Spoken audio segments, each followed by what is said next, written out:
అందరికీ praise lord. దేవుని నామానికి మహిమ కలుగును గాక. మీరందరూ బాగున్నారు కదా? మీరు పెడుతున్న ప్రతి ప్రార్థన రిక్వెస్ట్ అనేది మేము ప్రార్థన చేస్తున్నాం. మా ఆశ అంతా ఒకటే, ఎక్కడైతే మీరు తృణీకరించబడ్డారో, ఎక్కడైతే వెలివేయబడ్డారో, ఎక్కడైతే చేతులు చాపి సహాయం కోసం ఎదురు చూశారో అదే స్థలాల్లో నా ప్రభు మీ అందరినీ హెచ్చించబోతున్నారు. విశ్వాసంతో ప్రార్థన చేయండి. గొప్ప కార్యాలు మీ బ్రతుకులు మీరు చూడబోతున్నారు. God bless you all. అలాగే మీ అందరికీ శుభవార్త. హాఫ్ నైట్ ప్రేయర్ ఎప్పుడు పెడతారన్నా మీరు అడుగుతున్నారు కదా. ఆగస్టు 1వ తారీఖు శుక్రవారం రాత్రి ecclesia blessing ministries Kakinada Vakulapudi దగ్గర హాఫ్ నైట్ ప్రేయర్ జరగబోతోంది.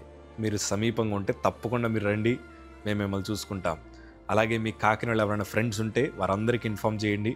ఆ రోజు రాత్రి మనందరం ఘనమైన విజయాలు పొందబోతున్నాం. ఎంతైతే బలహీనత మనం కలిగి ఉందో, ఎంతైతే కన్నీరు మనం కారుస్తున్నామో, ఆ రాత్రి కన్నీరంతా నాట్యముగా నా ప్రభు మార్చబోతున్నారు. ఎన్నో అద్భుతాలు జరుగుతున్నాయి. ఎన్నో సూచక్రియలు ప్రభు చేస్తూ ఉన్నారు. ప్రవచనం ద్వారా దేవుడు మాట్లాడబోతున్నారు. సో మీరు అందరూ రండి. God bless you all. ఈరోజు ఒక ప్రాముఖ్యమైన విషయాన్ని మీతో పంచుకోవడానికి ఆశపడుతున్నాను. కీర్తనల భాగము 57వ కీర్తన 2వ మాట మనం చదవగలిగితే, మహోన్నతుడైన దేవునికి, నా కార్యములు సఫలము చేయు దేవునికి నేను మొరపెట్టుచున్నాను. నాతో కలిసి అందరూ ఈ మాట చెప్దాం. నా కార్యములు సఫలపరచు దేవునికి నేను మొరపెట్టుచున్నాను. నా కార్యములు సఫలపరచు దేవునికి నేను మొరపెట్టుచున్నాను. మనం ఆరాధిస్తున్న దేవుడు ఎట్లాంటి వారు తెలుసా? మన ప్రతి ఆలోచన నెరవేర్చగలిగిన దేవుడు ఆయన. ఈరోజు మనకెన్నో తలంపులు ఉన్నాయి. బిడలు దీవించబడాలి, భర్త మారాలి, కుటుంబంలో ఆర్థిక పరిస్థితులు మెరుగుపరచబడాలి, ఉద్యోగాలు రావాలి, కష్టానికి తగిన ప్రతిఫలాలు మనం చూడాలి. ఎక్కడైతే కన్నీరు కార్చామో అక్కడే ఘనమైన విజయాలు సాధించాలి. ఎక్కడైతే విడిచివేయబడ్డామో అదే స్థలములో అనేక జనము చేత ఆశీర్వదించబడాలి, విస్తరించబడాలి, కన్నీటిని నాట్యముగా మార్చుకోవాలి, ఓటములను విజయముగా మార్చుకోవాలని రకరకాల తలంపులు కలిగి ఉన్న మనందరి తలంపు నా ప్రభు నెరవేర్చగలిగిన సమర్థుడైన. ఎందుకంటే బైబిల్లో ఉన్నవారందరూ బలహీనులే, కానీ వారు ప్రార్థన ద్వారా ఘనమైన విజయాలు సాధించారు. వాళ్ళకు వచ్చిన సమస్యలు అంతా ఇంత కాదయ్యా, వారందరూ ఓడిపోతున్న వారే. అదే సమస్యలు మనకు వస్తే, అయ్యో నేను చనిపోతానయ్యా, అయ్యో నేను బ్రతకలేనయ్యా, అయ్యో ఎందుకు వచ్చిన బాధ, విషం తాగి చనిపోతానని రకరకాల ఆలోచనలు మనకు వస్తాయేమో. కానీ ఆ భక్తులు నిలబడ్డారు. దేవుడు వారి ప్రార్థన విన్నారు, వారి ఆలోచనలన్నీ నెరవేర్చారు. వారికి ఇచ్చిన దర్శనాలు ప్రభు నెరవేర్చారు. వారికి ఇచ్చిన వాగ్దానాలు దేవుడు నెరవేర్చారు. ఈరోజు నిండు మనసుతో నేను దీవిస్తున్నాను. మీ అందరి జీవితాల్లో దేవుడు నూతన కార్యములు జరిగించబోతున్నారు. ప్రభువే మనకి ప్రత్యేకమైన ద్వారాలు తెరబోతూ ఉన్నారు.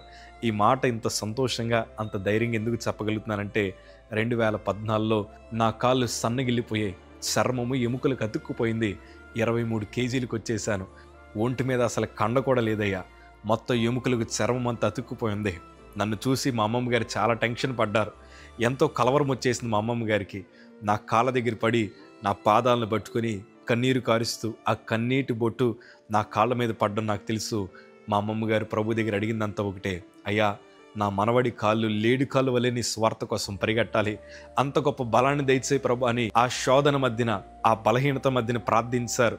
ఆ ప్రస్తుతానికి ఆ పరిస్థితిలో మేము నిలబడలేని పరిస్థితి, నిలబడితే ఎముకలు ఇరిగిపోతాయి. అలాంటి క్లిష్టమైన పరిస్థితిన నా ప్రభు ప్రార్థన విన్నారు. ఈరోజు ఖాళీ లేకుండా ప్రభు కోసం పరిగెట్టడానికి దేవుడు కృప చూపించారు. అనేక రాష్ట్రాలకు దేవుడు పంపిస్తున్నారు. అనేక మారుమూల ప్రాంతాలకు ప్రభు పంపిస్తున్నారు. ఈరోజు మా అమ్మమ్మ గారు ఎప్పటికీ ఇంటికి వెళ్ళినా నా కాలు పట్టుకుని ఇంకా ప్రార్థన చేస్తూ ఉంటుంది, ప్రభా నా మనవడు దేశ విదేశాల్లో వాడబడాలయ్యా, తన కాళ్ళు మారుమూల ప్రాంతాలకు ఇంకా పరిగెట్టాలి ప్రభా అని ప్రార్థిస్తూ ఉంటుంది.